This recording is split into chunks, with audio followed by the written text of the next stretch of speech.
All right. Happy Friday, YouTube. Wandavision episode 6. Yes. This episode really gave me everything I wanted. Like, it was funny, it was chilling, it was action-packed, intense. And I just got to say, when it ended, I audibly, because I actually stayed up until 3 to watch this. And when it was over, I was like, no way. Like, literally out loud said that because, whew. Oh, okay. So before I get into this recap, I really just kind of want to talk about my feels that I got during this episode. Now, first of all, I love what Marvel did there. The reveal of Pietro at the end. We were assuming that all of our answers about, Evan Pietros would be kind of answered in this episode, and that he would take on a more antagonistic kind of, role in the show and get shit moving a little bit in a different direction. I do think he's Mephisto, but I just have to say, like, the first time I watched this episode, I was like so on edge. And I was paying attention to everything Pietro said because, he was talking really fast. And so I didn't want to miss anything. I just kept, every time that he was on screen, I had this sort of uneasy feeling because I felt like at any second, the tone could change like the show does. And, we might be going into a different thing, right? So that's one of my feels about this episode. Just kind of uneasy and jarring and very suspenseful to me. But ultimately, Pietro didn't really do much, and he wasn't really super the focus of this episode. I thought that was really cool that Marvel, kind of set that up in the last episode, had all the theorists and Easter egg hunters going crazy for a week. There wasn't really like a payoff, so I thought that was cool as far as subverting expectations and the misdirect and all that stuff. Yeah. So this episode was 100% Malcolm in the Middle. I thought that was like so funny. I definitely enjoyed that show like when it first came on, and then I kind of drifted off after a couple seasons. So I didn't really remember that they talked to the camera, that they broke the fourth wall. They have the kids, Wicked and Speed. Billy and Tommy, breaking the fourth wall and just kind of narrating the episode as it is. And I just got to say, I thought that this episode was actually funny. Like the Malcolm in the Middle stuff. I loved Evan Peters. Evan Peters is just good, And so, yeah, I really enjoyed that. The humor in the episode. Really, we didn't have too many tonal shifts within the sitcom. It was actually kind of straightforward comedy for the most part. But anyway, it's Halloween. It's Malcolm in the Middle, and I feel like Pietro kind of took on the Francis character a little bit, even though Francis was like their actual brother. Yeah, he kind of took on that sort of young, rambunctious kind of thing. I used to love Francis. Francis was like my favorite on that show. But anyway, it's Halloween and Wanda comes down. Well, okay, let me say this first. The dynamics between the twins. So Tommy is, completely enamored by Pietro. He just wants to be him. He thinks he's the coolest shit. He's changing the things that he says so that they match what Pietro says. So he's loving him. Billy seems to be a little bit cautious of him. A little bit almost scared, I feel like. Tommy even addresses it saying like, oh, you must think he's a vampire. So they're, doing the little uncle and nephew play around thing. And then Wanda comes down and she got her little Scarlet Witch old outfit on. And I thought that was so cute how they were like, I'm a Sokovian fortune teller. And then Vision comes down and he got the motherfucking Vision outfit on and he plays it off like he's a Mexican wrestler. I feel uneasy saying that. I think the term is something different, but Mexican wrestler, right? Anyway, I thought that it was funny because you can see a little bit of defiance in Vision in this episode. He comes down and Wanda's just kind of talking about, thanks for wearing the outfit. Vision's like, well, it was the only thing in my closet, so So he's over it. But then he plays along right after that. He plays along into the sort of sitcom world. So they're all excited, right? I don't know what Wiccan was supposed to be. Like, obviously he was in his sort of comic accurate outfit. But I don't know if they gave, a fake costume name. I don't know what I'm talking about. You know what I mean? So the thing is that Vision's like, well, I have Neighborhood Watch. This is a perfect time to try to catch some bad people in the neighborhood. It's a lie. Wanda's like, well, that's not what you're supposed to. And then she kind of like stops herself and he's like, what? And so he leaves. Pietro's just like, well, I'll go, trick-or-treating with you guys. And then him and Tommy, they rush out and then come back with outfits that are like completely Quicksilver. I just thought, so cute. So cute. I love how they did that, right? Then we go into Sword.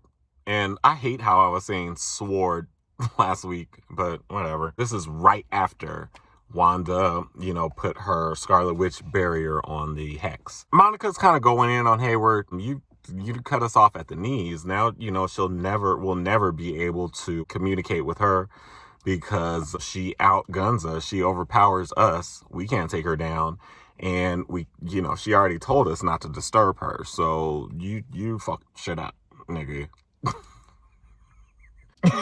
Obviously, she didn't say that, but he's just kind of like, well, whatever. You become an impediment to this assignment. Darcy had her little thing to say. Hayward had a little snappy comeback, and then Wu came to defend both of them.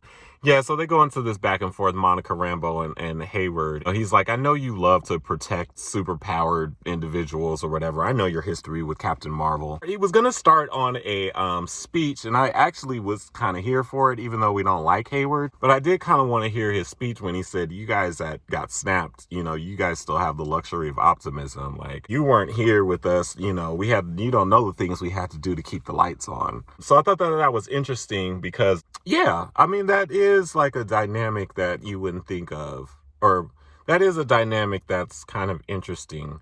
Are people that weren't snapped, are they resentful of the people that were snapped?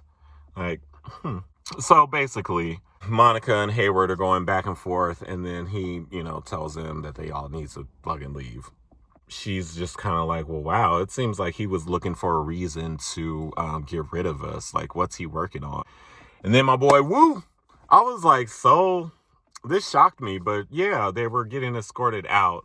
And then all of a sudden, Wu punches out one of the guys, and Monica's, joins in on the action, and they're just kicking ass.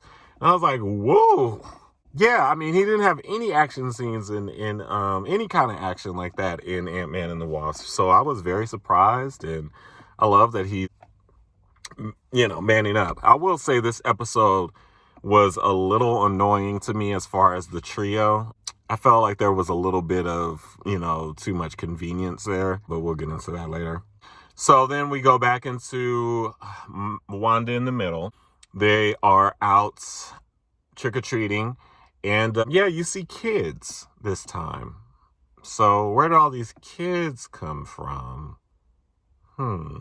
I noted down, because I actually took notes this time.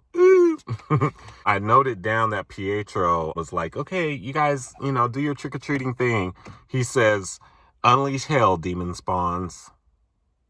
So yeah, I guess we are getting Mephisto. Why would he say demon spawns? A lot of hand action today. Wanda's still kind of freaked out by Pietro. She doesn't really quite understand why he looks different. She doesn't really trust him. So she's definitely asking him things about their history, to test them out. He's like, I know I look different. I got a different face. And she was like, yeah, why do you? And he's like, well, I don't know. All I know is that I got shot down.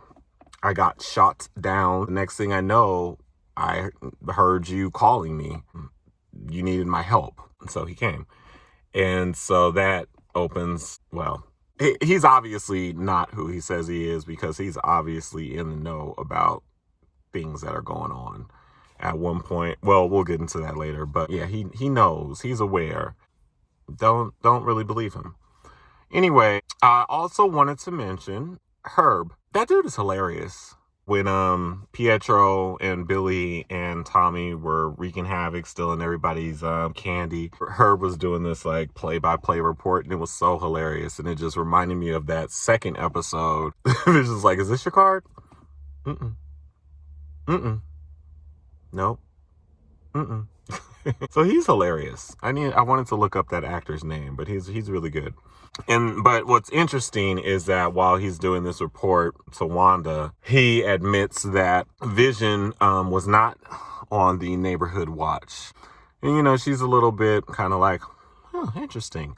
And then he's like, "Do you want me to do something else?" And she's just like, "No, you're fine." So that was kind of weird, you know. And I haven't been talking about the commercials, but this one was weird. First off, 2000, 2001, definitely this is an appropriate commercial. This episode totally put me back into the early 2000s. So yeah, that commercial was well placed, but it was so weird and so sad. So basically, there's this little boy who's on a small deserted island, and this shark comes up and talks to him. The boy saying how he's hungry, and the shark says, "I used to be hungry all the time." And he says, "What did you do?" And he's like, "Oh, I eat this yogurt." And he gives the yogurt to the little boy. And this is all claymation, by the way. He gives the yogurt to the little boy, and the little boy goes to open the yogurt, but I guess he's like too weak to actually open it. Then it goes time lapse, and the boy dies while he's trying to open it. I thought I had written down the tagline. I can't remember it now. I just thought that was creepy and weird. I loved it. All right, so and I also have to say that I felt like this was paced well, edited well. I also feel like because we're in the 2000s now, things are sort of matching up as far as going back from Sword to WandaVision. It was really seamless this time. I really did. I like the flow of it. So we're getting into Monica, Darcy, and Wu. And so basically they go into this little security bunker or whatever. Darcy is hacking into their, security system to find out what Hayward's actually after. And they find out that he has a tracker on Vision. And I told you, he's not concerned about Wanda at all, really. He wants Vision. He was doing something with Vision before Wanda came along, and he wants to finish that. You can obviously tell us for nefarious reasons. I actually think that when Jimmy Woo, what was it, episode 4, when he said Vision's living will was that he didn't want to be turned into a weapon. He was saying that to say that Wanda is going against his wishes. But I almost feel like Wanda probably got word that Hayward was doing some foul shit with Vision's corpse. And I feel like that's why she went in and got him, in a way to protect him. She built the hex, but I'm still not sure. So they're looking into all this. They notice that the people near the edge of town just aren't moving at all. And then we go back to Vision because we have the tracker on Vision. So it kind of seamlessly goes back into the WandaVision world. And he's really just walking around town, just trying to observe and see what he can see. And, there's that one moment that we saw in all the previews of the lady, like repeating herself, putting her decorations up, but just kind of repeating herself. You could see her husband in the background doing like a repetitive motion. Yeah, you can see her cry. Like, so inside it's like, ugh, that was, even though we saw it on the commercials all those times, that was very creepy. He gets to the edge of town. He sees all the people that just aren't moving. He's trying to talk to him. They're not responsive. And then he sees Agnes in her car in a witch outfit. And she's just sitting there. He's like talking to her. She's, despondent. Is that the word? She's a shell of who she has been so far. She says she got lost and yada, yada, yada. So homeboy, Vision, he decides to go ahead and do the little phase thing that he did to Norm last week. She snaps out of it. So she says, "Oh my God, you're an Avenger. Are you here to help? You're Vision. Are you here to help us?" And he says, "I am Vision, and I do want to help, but what's an Avenger? And she's like, how come you don't know? She was like, am I dead? He says, why? Why would you say that? Because you are. He said, I'm what? And she said, dead. Dead! Dead! Dead! She starts laughing. He says something to her, and then she says, no one leaves. Wanda won't even let us think about it. And she says, all is lost. And then she starts laughing hysterically like a witch. He just has to unphase her. I mean, he has to undo what he did, whatever he's doing. I don't know what you would call it. 20 minutes already? Fuck. Okay, so he unphases her and he promises her that he's going to help them. He's going to figure out a way to help them, right? Okay, so then let's go back to Sword.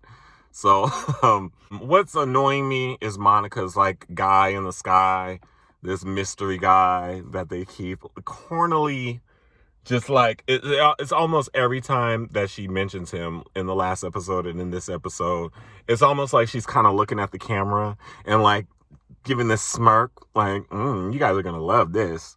So it better be somebody bomb, okay? If it's Rhodey, I'm pissed, okay? I guess it wouldn't be Rhodey because he's not like aerospace, but it better be somebody cool. All right. That's all I'm going to say. And she's like, okay, well, we're going to go meet up with my guy.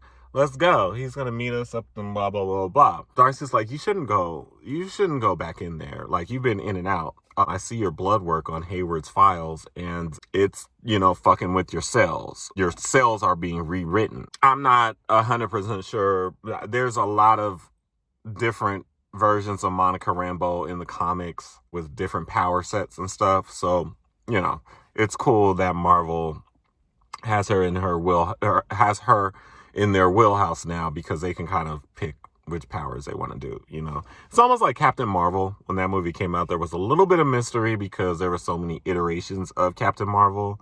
So, they can kind of do what they wanted. So I think that's what they're going to do with Monica Rambeau. But I like that they're at least setting that up. Monica is just kind of like, whatever. I've seen so many lab reports over the years, cells in remission, cells, whatever. It don't matter to me. All I know is that I know what Wanda's feeling. This is another little theory of mine, that it's their grief. Wanda's grief of, being alone, losing Vision, losing her brother, etc., etc. And Monica, 9 days prior to being sucked in, had just learned that her mom died while she was away for 5 years. So there's, a lot of grief there. So I think that's what really connects those two. Yeah. I don't know. I don't know if they're going to like join forces or anything like that, but I think that's what their connection is. Anyway, so Darcy says that she's going to stay, that she's almost, hacked into enough of the stuff and she just wants to stay there to figure out what he's really after. I mean, it's clear he's after Vision. So Wu and Monica leave. And shit, this is when it goes down. So Vision is at the edge. Well, actually, he was at the street that Wanda told her kids not to go past, Evergreen, or I forget what it is right now. That was where Agnes was parked, like right at the edge. And so he kind of goes past. He sees the hex, right? He tries to go through it and he's fighting to go through it. They see him out on the other side and, they all gather and Hayward's like, oh man, he really wants to get out of there, doesn't he? So he's really struggling to get out. He's really struggling. And then once he actually gets through, he's still connected to the hex, which I thought was very interesting. Like Wanda wouldn't allow him to go. Pieces of him are just like flying off and going back into the hex. Loved that visual because, didn't it remind you of House of M? Like, I just started reading House of M this week, but I've seen those images, like, for years and years of the little square pieces of people kind of, like, fading away. So I thought that was very, very cool. I thought that the effects and everything were amazing. I thought it was really hard to watch because, fuck, hasn't Vision gone through enough? And do we have to see everything that he goes through? Fuck. it was really hard to watch. I really felt bad for our Viz. Darcy kind of runs out there and she's like, oh, help him, help him. Of course, they don't listen to her. They handcuff her to a car. Vision's just kind of slowly dying, and he's like, the people need help. Billy in the WandaVision world, actually, let me backtrack a little bit. 26 minutes. I'm talking too much. So Pietro and Wanda are basically this whole episode, they're just kind of talking. He says about the children, like, where did you have the children hiding? He's like, but it's cool. This little paradise that you have it's cool. Like you kept couples together. Their personalities are pretty much intact. Some of them have better jobs. Some of them have better haircuts. And she's like, you don't think it's wrong? And he's like, are you kidding? He's like, I really want to know how you did it. Like, how did you do it? And she's kind of thinking, and she's like, I don't know. I was just, alone and sad. Then I think, was the conversation cut off by Billy? I feel like something was cut off. Yeah, anyway. Well, skipping past, I'm probably missing a big thing. Billy hears his dad. Well, he hears the commotion going on with his dad. I feel like he's in his dad's head. He hears Hayward and the other soldiers and stuff like that. Tommy is running around and Billy kind of stops him. And Tommy's like, whoa, Billy, cool. So, his powers are unleashing. We know full well that Tommy now has super speed. So that's cool. Billy's going to show his Wiccan abilities a little bit. He tells Wanda that, dad's in trouble. Dad's hurt. She's like, focus. I need you to tell me where he is. And Pietro's like, oh, what's the big deal? Your dead husband can't die twice. And she like blasts him away. Billy tells her that, yeah, I see all these soldiers and stuff. And so she puts two and two together and that he's hurt and he's almost dying, yada, yada, yada. She just immediately, the town completely stops. She gets scarlet witch eyes. And we don't quite know what she's doing until we see outside of the WandaVision world, that hex is growing. The entire sword facility gets sucked up and turned into a circus, which I thought was interesting. But then it even goes beyond that. Like, at first I thought she was just going to extend it enough for her to encapsulate fucking Vision. But no, I guess she, whatever. I don't know why. But she was like, yeah, fuck this place. I want to say it was probably like a 5-mile radius that she extended the thing. Everybody got sucked up. I don't think that they got Hayward. They didn't get Monica or Jimmy Woo because they were actually the first to see that it was growing. So they sped off. Darcy got sucked in. She was one of the first ones to get sucked in. I was unclear because it looks like Wanda changed it to back in old times, right?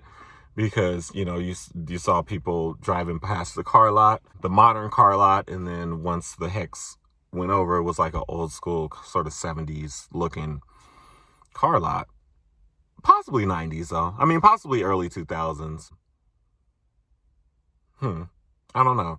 We don't know, though, because basically she does all that. We see this amazing visual of just this grandeur of it and it just kind of usurping the town. Then we just see her eyes. And then it was fucking over. Do you know how mad I was? I was so pissed, but in a good way this time.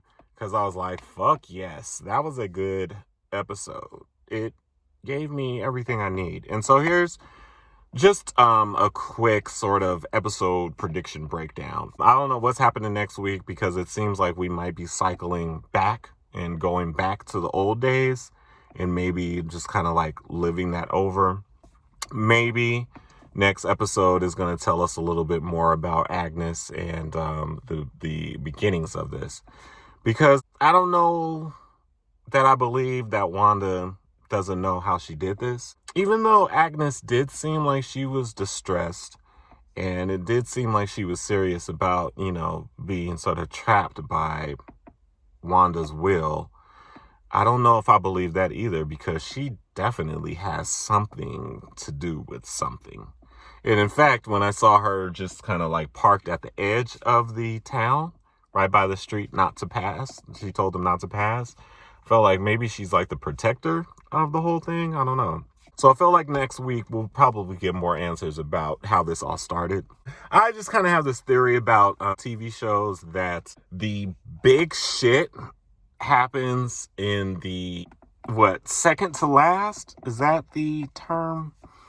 So, if we're 9 episodes, the big shit will probably happen in episode 8. That's probably going to be great. It's probably going to be amazing. And then in a lot of season finales of a lot of shows, it's when the dust settles from the previous episode, dealing with what happened in that episode, and then setting up the next season. So I think this episode 9 is probably going to be more of like the dust has settled, and we're setting up Doctor Strange and the Multiverse of Madness, right? So these next 2 episodes are going to be amazing, especially episode 8. But love it. I don't have any theories really. I definitely think it's Mephisto. But when he said, the thing about hell, you demon spawns, I was like, okay, yeah. Because we know that in the comics, Wicked and Speed are children that were manifested from the shards of Mephisto's soul, right? So technically they are kind of demon spawns, right? I can't believe this is 34 minutes. I got to get off of here. I've been talking too long. But yeah, it was just a great episode. I loved it. Yeah, I mean, the trio just seemed a little bit corny. Like when Darcy was hacking into the stuff, I'm like, oh, okay. Tony Stark in the first Avengers movie, right? Okay. I feel like they seem to like know more than they should sometimes, but I'm here for it still. Yeah, I think that's it. So, you guys, I got Comixology this week. So, like I said, I'm reading House of M, which is pretty interesting so far. I also got the Young Avengers because I really want to look into Hulkling and Wiccan. It really excites me that we might get Hulkling and Wiccan in the MCU. Just as a gay man, I love that that's going to happen. Actually, apparently they cast the Hulkling actor. And he's like a Filipino, really cute. And so I expect that to be more fleshed out in the Secret Wars show, because he's like half Kree, half Skrull, and then becomes like the king or something. But yeah, I mean, if anybody's watching, then recommend me some comics to get off Comixology, because I'm obsessed. I did like the dynamic between the kids. I thought the kids were actually pretty good actors. And I love that Tommy is the rambunctious one, and Billy's kind of a wet blanket. But you could tell that he has the most power. And you could tell that he is going to be in tandem with his mom to take down shit. Because I honestly thought that they were both going to fly out of the perimeter and fuck shit up. She fucked shit up in a different way. But that was my first thought when he told her. I was like, ooh, that's going to be cool. And I expect them to probably be aged up by the next episode. All right, this has been long. So I got to go edit this and get it up. All right, peace. Have a great weekend, y'all.